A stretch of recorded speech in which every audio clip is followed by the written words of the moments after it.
Hello, Cordell Davenport here with smallapartmentinvestors.com. I do my best to help small apartment investors make wise decisions.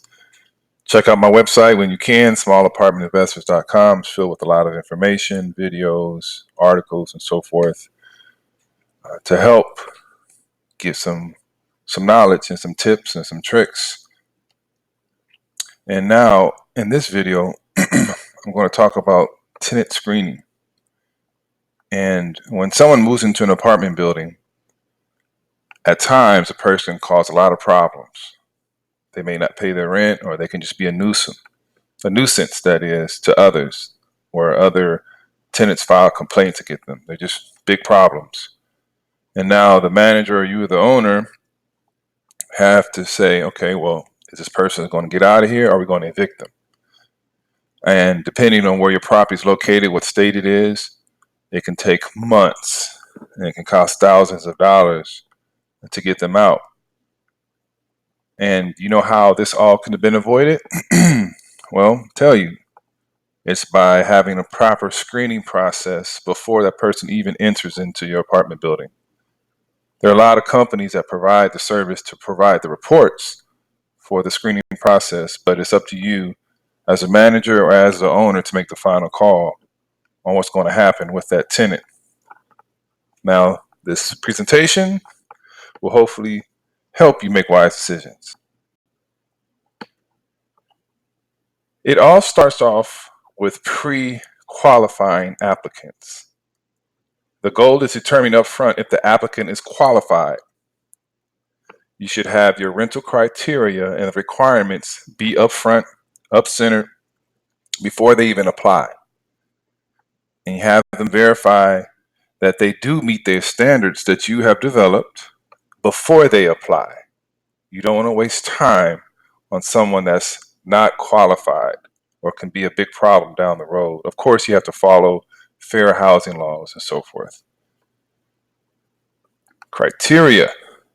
So here are some examples of what you can do to establish some criteria. Have it be upfront where they know before they apply that more than 2 eviction judgments and or filings in the past 3 years is not going to work. Whether you have a policy against accepting pets or any specifics regarding pets. Minimum monthly income required to afford the rent in terms of a multiple of monthly rent. So it's not a set amount. Any specifics regarding acceptable credit, such as a threshold for minimum credit score or not more than 3 collection accounts, not including medical debts. Specific types of criminal convictions and the time since conviction. For example, no conviction stemming from property-related crimes, no violent or sex-related offenses within the past 5 years. So whatever it is that you develop as a criteria, have it up front on your website.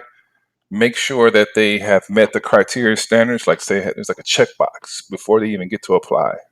Or if it's a verbal conversation, whatever it is, have that up front. Things to look out for. Negative info from prior landlords. So now they have applied. That's what you're going to look for as you go ahead and verify information that they have documented. They have no rental history, gaps in rental history, info doesn't match from one document to the next, eviction filings or judgment, unverifiable addresses, prior landlords who are members of the applicant's family. Now, if you are to deny the applicant that is applying for your apartment building, you must include the name, address, and the phone number of the company that provided the report that you used to make the decision. In that document, you should include this information right here. All right. They have the right to obtain a free copy of the report directly from the tenant screening company. The screening company did not make the decision to deny housing and cannot explain why the decision was made.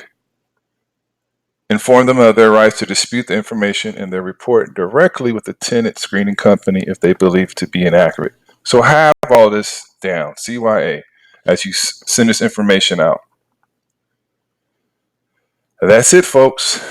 Real quick little tidbits to help you make wise decisions as you own or endeavor to own small apartments. Continue to check me out, smallapartmentinvestors.com. See you again later. Bye.